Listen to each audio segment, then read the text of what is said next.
आज मिति 2081 12 महिना 7 गतेका दिन लोहोरुङ राईहरूको रीत अनुसार मुख्य मान्दै आएको तीन चुला अनि खामाङ वा माङसुक विधिवत रूपमा मान्य र दक्ष अभिभावक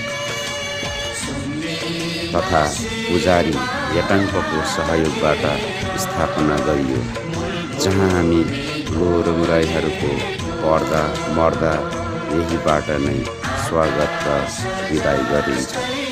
साथै मृत पितृहरूलाई हरेक सालको 16 श्राद्ध वा न्वागीमा आशीर्वाद माग्नको लागि यही थानबाट बोलाइन्छ।